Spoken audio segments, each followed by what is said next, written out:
Hola, ¿qué tal? Muy buenas noches. Muchísimas gracias por acompañarnos en una transmisión más de alcalorpolitico.tv. Esta noche está con nosotros el senador José Francisco Yunes Zorrilla. Él es el presidente de la Comisión de Hacienda en el Senado de la República, con quien estaremos platicando acerca del paquete económico 2017. Para ello los invitamos, como siempre, a que nos envíen sus preguntas, sus comentarios a través de las redes sociales de Facebook, de Twitter, de Alcalor Político. Y bueno, pues antes que nada, pues a mí me gustaría pedirles una disculpa porque, bueno, fuimos posponiendo la hora de la entrevista, pero debido a la agenda del senador fue que entramos ya a esta hora. Senador, bienvenido, muchísimas gracias por acompañarnos. Ángeles, es un gusto estar contigo, de verdad aprecio mucho la invitación, le agradezco mucho a Joaquín también la oportunidad, y quien se disculpa con quienes nos escuchan soy yo. Ciertamente hoy tuvimos sesión, temas importantes, se prolongó la votación, pero ya estoy contento de estar nuevamente aquí en Veracruz y aquí en Alcalor Político. Pues muchísimas gracias por estar con nosotros. Pues bien, compareció ya el secretario de Hacienda, José Antonio Meade, para hablar acerca de este paquete económico 2017, en donde, bueno, él hace ciertas calificaciones y observaciones en torno a que será un paquete económico adverso y que se enfrentará, o que México enfrentará turbulencia financiera internacional, entre otras muchas cosas. En ese sentido, nosotros tenemos el interés de preguntarle a usted, como senador de Veracruz, esto de manera local, de manera estatal, ¿cómo nos impactará? Y bueno, preguntarle cómo comparar este crecimiento tradicional del presupuesto con lo que vamos a tener en 2017, senador. Ángeles, en primer lugar, hay que tener en cuenta qué es lo principal que hay que preservar en materia económica. Y lo principal que hay que preservar en materia económica es la estabilidad, índices inflacionarios bajos y tasas de crecimiento que permitan darle certidumbre a la actividad económica, y con estas dos variables, baja inflación y crecimiento económico, lograr ganarle terreno a la pobreza. No hay otra forma de impactar la calidad de vida. Lo que este paquete económico, y así lo dijo el secretario de Hacienda ayer, pretende, no obstante la dureza en el manejo del gasto, porque hay un recorte importante de cerca de 240 mil millones de pesos, es mandar señales de certidumbre y de responsabilidad que permitan que no vaya a haber una crisis económica en función del nivel de deuda, en función de la caída del precio frente al dólar, de la caída de los precios del petróleo que impactan el ingreso. Entonces, es un paquete responsable que da señales de certidumbre. Y eso es lo que dijo ayer el secretario, y es una buena noticia. Ayer decía usted un poco que se observa un fortalecimiento del mercado interno. ¿A qué se refiere y específicamente qué estaba hablando al decir que ha habido un crecimiento de la economía 3,5 veces mayor al registrado en América Latina? Que no obstante las tasas de crecimiento que estamos observando y que a nadie satisfacen, el país crece. Y es que el entorno global es de economías de la región como América Latina y del tamaño de México, como muchas ubicadas en Europa, que están decreciendo, que están en recesión o que tienen tasas de crecimiento menores a las nuestras. Y lo que estoy diciendo ahí es que el 2.4% que crece el país anualmente significa en promedio crecer 3,5 veces más que lo que están creciendo las economías de América Latina. El bajo nivel de crecimiento de nuestra economía, Ángeles, se debe a que el mundo está creciendo a tasas inferiores, en una franca desaceleración, y para los países petroleros en prácticamente recesión. El único país petrolero que ha sorteado la crisis del sector pues más o menos bien ha sido el país, gracias a las reformas y particularmente a la reforma energética. Oiga, en términos más coloquiales, para los mexicanos, para los veracruzanos, ¿cómo vamos a sentir, cómo vamos a ver reflejado este paquete económico, esto de lo que usted está hablando, este crecimiento, que podamos voltear y decir, no, bueno, pues sí, las propuestas, las políticas del presidente realmente están funcionando? Tiene que ver con lo que en primer término comentabas, Ángeles, que es que por primera vez en muchos años, no estamos acostumbrados además en el país, el principal resorte del crecimiento económico es el mercado interno. entiéndase el consumo. El Producto Interno Bruto, para decirlo de la manera más coloquial, tiene muchos factores que implican en su ecuación que crezca. Uno es el consumo, otro es el gasto del gobierno, otro es la inversión, otras son las exportaciones, otras es restarle las importaciones, otros son los inventarios. Todos esos elementos explican que crezca. Un elemento como es el consumo puede crecer menor, las exportaciones como era antes crecían más. Hoy lo que está sucediendo es que es el consumo, lo que la gente gasta, lo que está haciendo que la economía vaya creciendo. Y la gente, eso quiere decir que la gente tiene capacidad, poder adquisitivo para comprar y salir a generar intercambios comerciales. Entre otras razones, porque la inflación es baja, eso les significa que su ingreso les pueda rendir más, aún reconociendo que el ingreso es bajo. Eso significa que las reformas, por ejemplo, en telecomunicaciones, que implica que la gente de su bolsillo pague menos en larga distancia, pague menos en interconexión, pague menos en cambiarse de una u otra compañía, le está significando tener disponibilidad para gastar en otra cosa. Esto quiere decir que la reforma financiera, que casi nunca se ha tocado, implica que hoy haya más crédito y que la gente pueda accederlo a tasas más bajas, lo que significa que hay mayor recursos. Entonces es el consumo, el mercado interno, lo que está permitiendo que el país vaya creciendo. Y eso te lo dice en las medidas y en los índices de consumo, donde hemos crecido, en las tiendas de estas comerciales como Chedraui, que son las de la ¿Las de conveniencia? No son las de conveniencia, los supermercados, okay, que son tiendas similares. Te dice que el consumo está creciendo, la posibilidad de acceder a comprar carros, automóviles, también implica un crecimiento, que es una de las decisiones fundamentales en materia patrimonial de las familias y de los hogares. Esto te dice que la economía está creciendo gracias al gasto de la gente, cuando antes la economía crecía por lo que exportábamos. Y hoy que se deprecia el peso, y que nuestros insumos y nuestros productos son más baratos, el mundo no nos los compra porque no crece y no tiene dinero. Pero ¿no estamos gastando también más en gasolina y en servicio de energía eléctrica? En gasolina no más que la inflación. Si ustedes recordarán, el aumento para este año era de 3%, y es más, yo creo que en términos reales estamos gastando menos de lo que gastábamos el año pasado. Y en energía eléctrica hay distintas tarifas que también impacta y explica el fortalecimiento de la economía doméstica, porque hoy las tarifas industriales están, no obstante el aumento de agosto, más bajo de lo que pagaban hace año y medio. Y las tarifas comerciales están más bajas de lo que pagaban hace un año y medio. Y las tarifas de domicilio, que son las domésticas, de bajo consumo, tienen un 2% menos desde el principio de año, y nadie lo dice y lo nota. Donde se ha incrementado es en el de alto consumo doméstico, y es ahí donde pues, evidentemente ha habido un aumento, pero también hubo un decremento a principio de año. Entonces, lo que sí logramos ver, Ángeles, es que se notan más los aumentos que las disminuciones o las caídas de precio. Por citarte un ejemplo, las tarifas que pagan las empresas y que son costos que permiten crecer, invertir y contratar gente y generar empleo y darles salarios, cayeron a principios de año 40%. Te lo dice cualquier empresario. Y el aumento de agosto es de apenas el 18%, es decir, todavía están 22 puntos abajo de lo que pagaban. Pero eso nadie lo dice y nadie lo ve y nadie quiere creerlo además. Ok. ¿La balanza para México, senador, es favorable o estamos en riesgo de recesión? No, las proyecciones de crecimiento para el 2017 están entre el 3 y el 2.6%.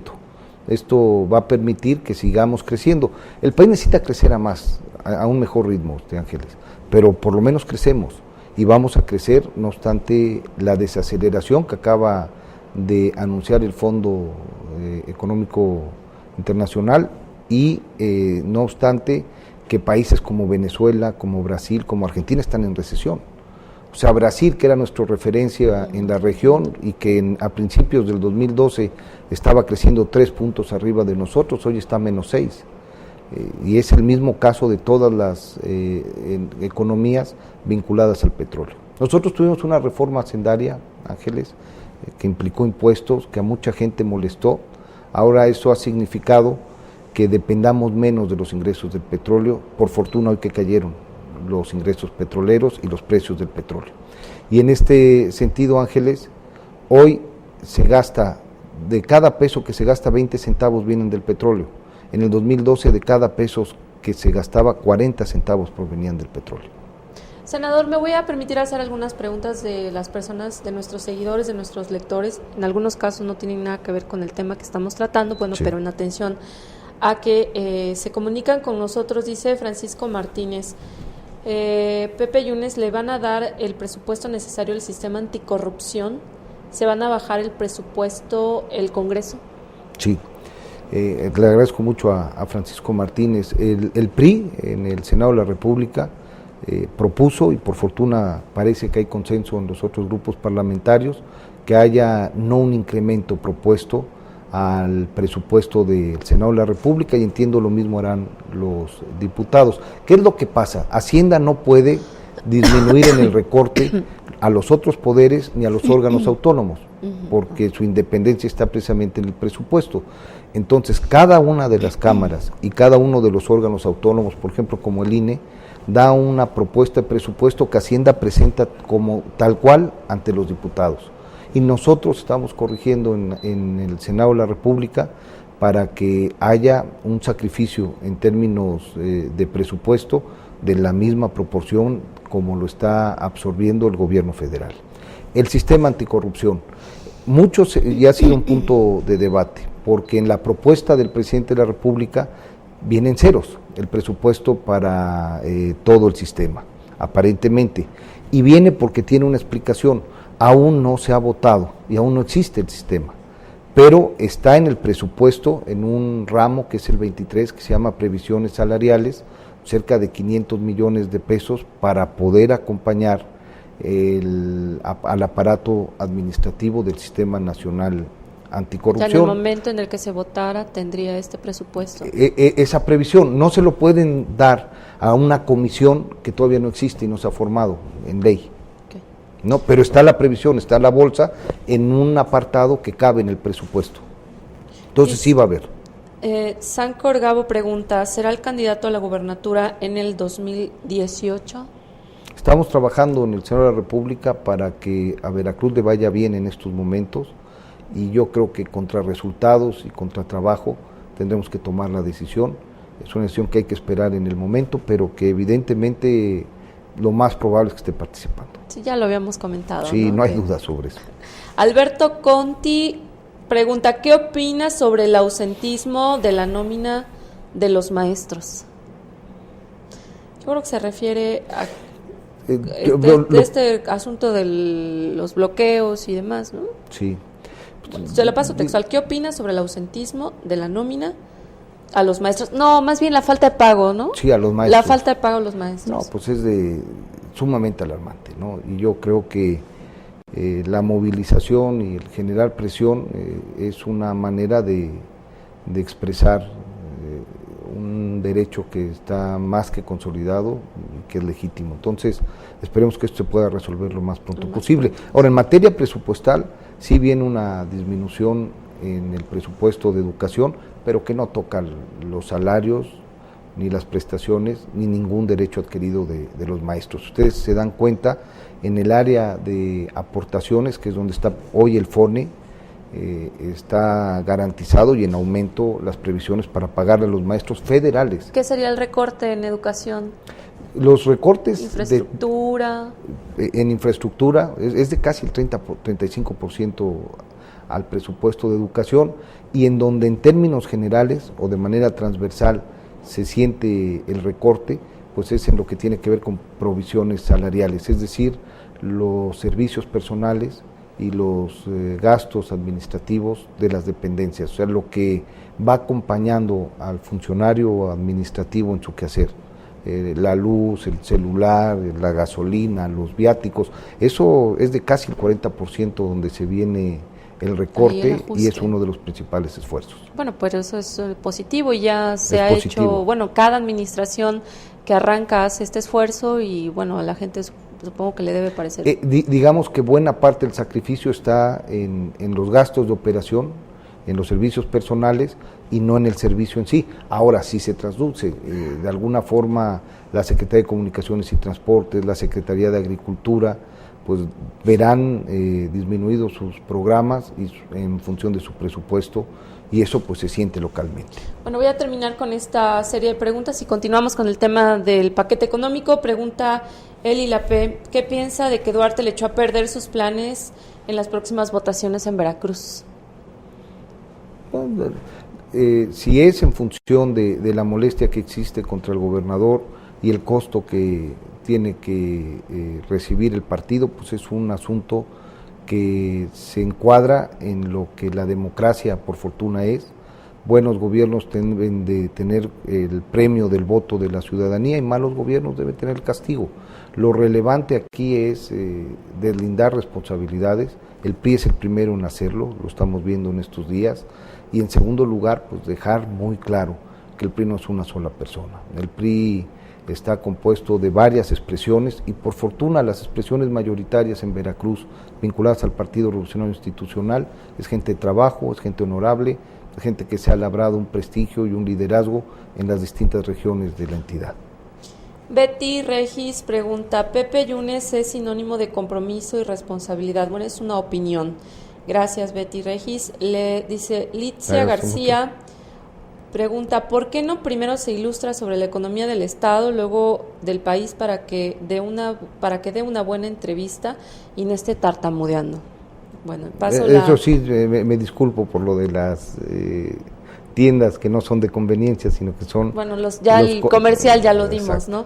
Muy bien, gracias Litzia García por su opinión. Oscar Romero le pide la renuncia de Duarte. Humberto Miranda, ¿por qué si tanto presupuesto se designó a educación hay tantos casos de reconstrucción, equipamiento estancado? Bueno, ya vamos, no podemos regresar al paquete económico. Y yo creo que sí tiene relación, Ángeles, porque en materia económica el país a nivel nacional tiene una imagen, tiene una estampa, y lo que vivimos económicamente en el Estado es otra. Si nosotros extrapolamos lo que pasa económicamente en Veracruz pensando que eso está pasando en el resto del país, sí tenemos una posición equivocada. En Veracruz está muy grave el tema económico por las razones que ya aquí hemos platicado muchísimas veces y evidentemente eso se traduce a falta de presencia presupuestal en sectores sensibles como son los productivos. Y es donde el Senado de la República, a través de la Comisión de Hacienda, se ha querido hacer presente. Muy bien. Senador, es un hecho que la alzada del dólar nos afecta. ¿Esto ya está contemplado en el presupuesto del año 2017? Sí, en los criterios económicos está considerado, así lo presentaron, un tipo de cambio de 18.20. Seguramente se tendrá que modificar a la alza y yo creo que estará en 18.50. Ahora, esto pues no es a función de discrecionalmente decir una cifra, hay un sondeo, ponderaciones, cálculos en muchos casos en la ley de expertos del ámbito privado que generan las perspectivas, las proyecciones y en ese sentido es el tipo de cambio que la economía prevé, que es como de 18.50. Es un tema que tendrán que votar los diputados en una primera instancia y que nosotros tendremos que revisar. Y sobre la apreciación, Ángeles, del tipo de cambio del dólar sobre el peso, me parece que hay dos temas que van a entender muy bien que nos escuchan. No es el peso el que cae con respecto a las demás divisas, es el dólar el que sube con respecto a las demás divisas. Unas pierden más valor que otras, y fue el caso del peso en los últimos meses, pero no en inicio. Es el dólar el que sube en contraste con las demás monedas. Hay países donde la devaluación ha sido todavía mayor que la de nuestro país, y en gran medida tiene que ver también con la caída de los precios del barril de petróleo, y tiene que ver con el aumento de las tasas de interés en Estados Unidos. Cuando aumentan las tasas de interés en Estados Unidos, para los inversionistas es más atractivo invertir en Estados Unidos y sacan sus dólares, y cuando entran menos dólares que los previstos, pues se hace más escaso el dólar, y al hacerse más escaso el dólar, pues cuesta más. Okay.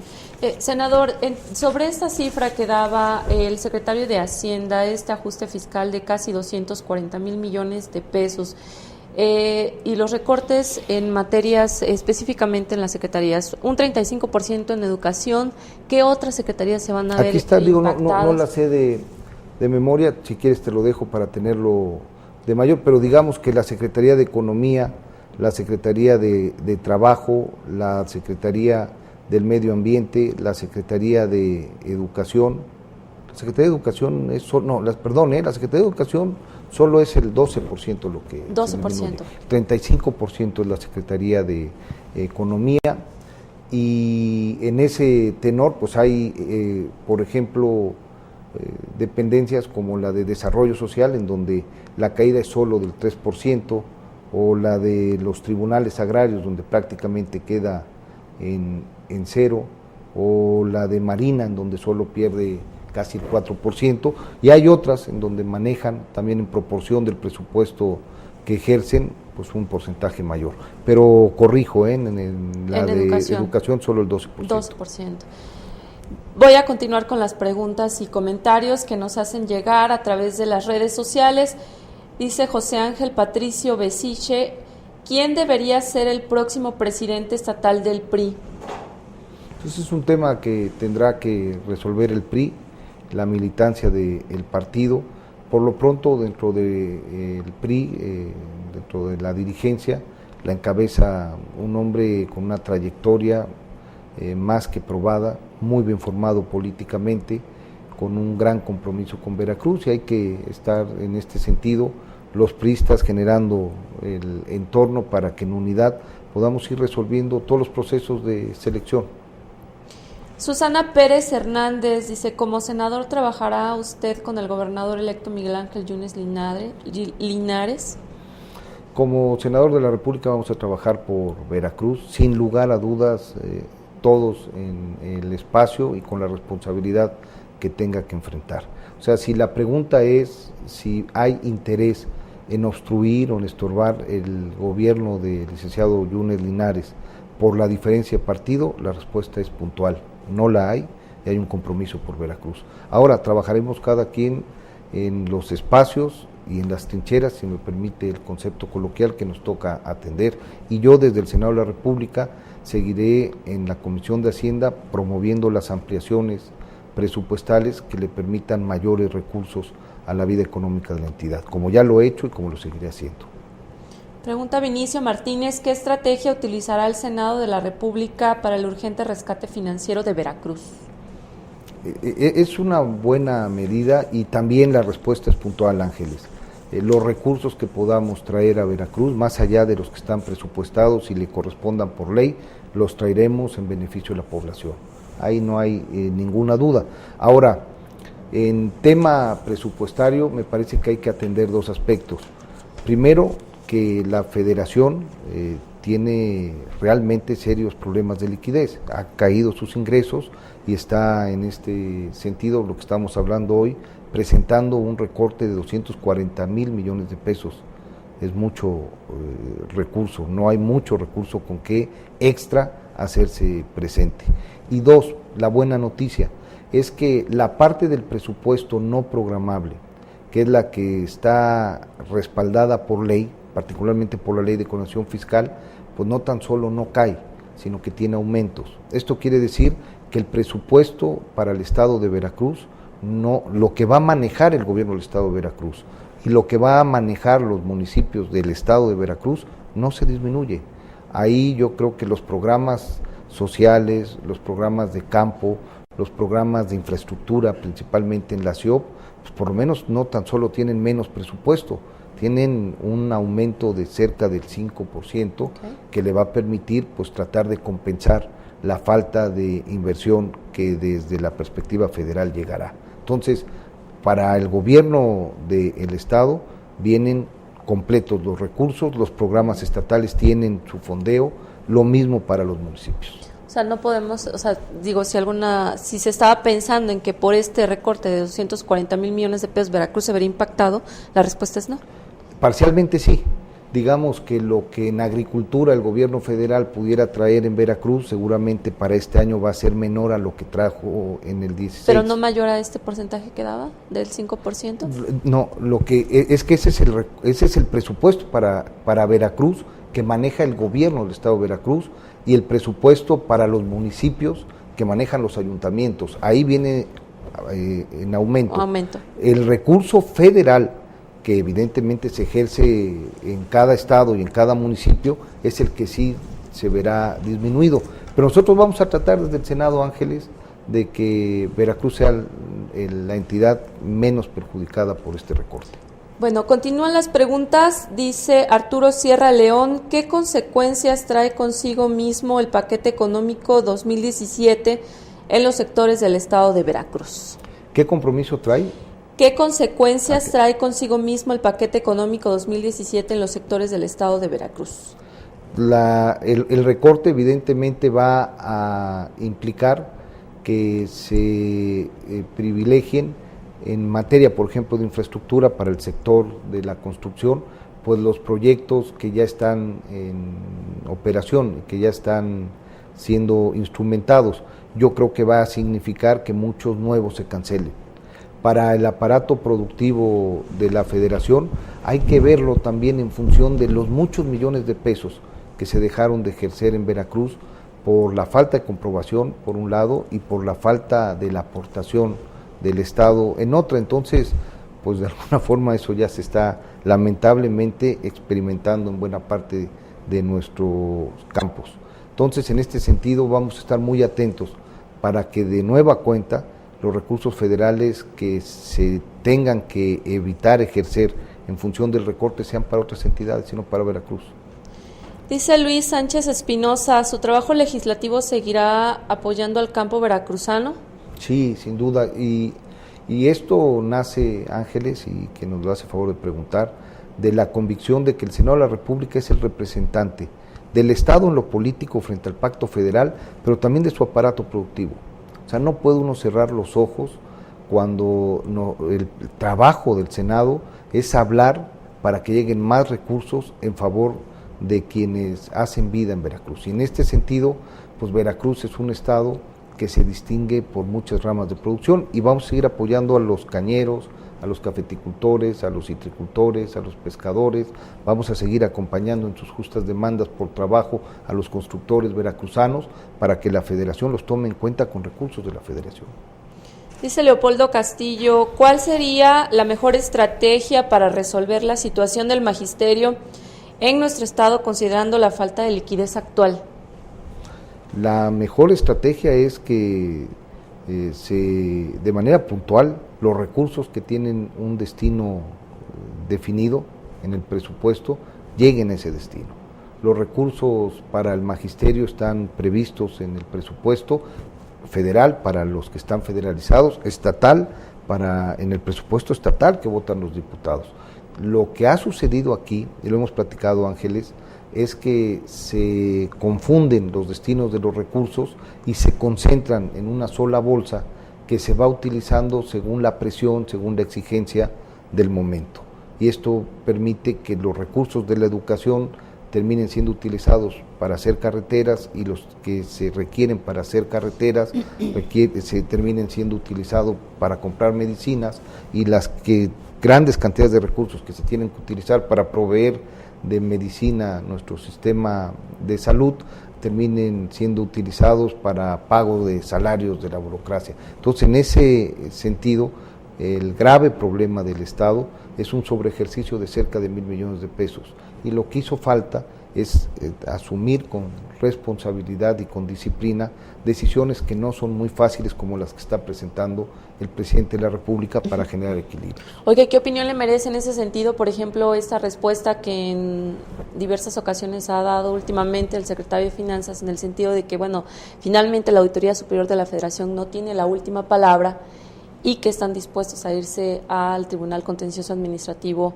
para resolver esta situación que está enfrentando Veracruz? por este tipo de situaciones en las que entiendo el secretario ha querido decir que estaba permitido por parte de la auditoría que, por ejemplo, en los reintegros se regresaran o se simulara. No lo ha dicho así, quiero dejarlo claro, pero yo entiendo pues que ha dicho que estaba permitido que se pusiera y después se volviera a tomar.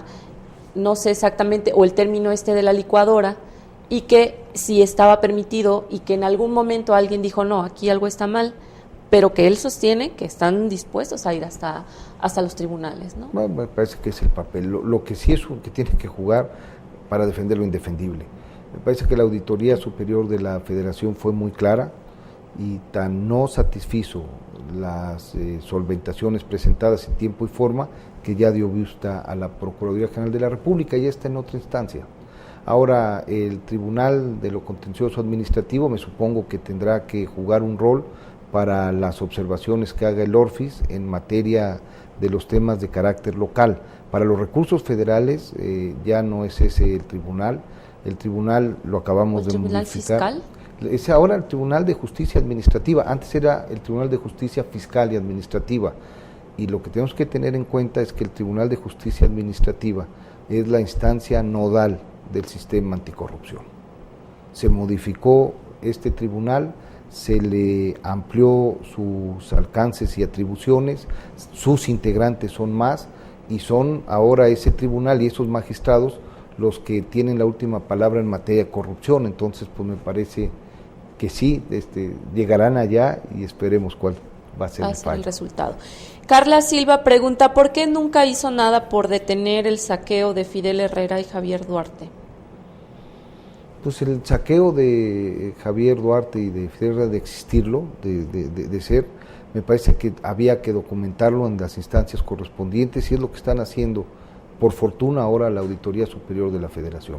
Y en ese sentido, pues, tengo mucho tiempo acreditando y señalando y dando de manera consistente pruebas de que había un desorden administrativo y financiero que de alguna forma tenía que ser atajado por las instancias correspondientes. Y en ese ámbito y ánimo pues estamos muy atentos a ver la última palabra, porque esto va caminando y esto de alguna forma se está encauzando en términos de generar transparencia, rendición de cuentas y de haber hechos de corrupción, pues castigo con la ley en la mano. Muy bien, senador. No se podía evitar antes o después. Muchísimas gracias por habernos acompañado. A todas las personas que nos hicieron el favor de enviarnos sus preguntas y sus comentarios, les agradecemos también muchísimo que hayan estado con nosotros. Los invitamos a que continúen con la información a través de alcalorpolitico.com. Agradezco la coordinación de este programa a María Viveros, a César Rosas y a todo el personal de profesionales que trabajamos en este periódico de alcalorpolitico.com, por supuesto bajo la dirección del psicólogo Joaquín Rosas Garcés. Muchísimas gracias, buenas noches.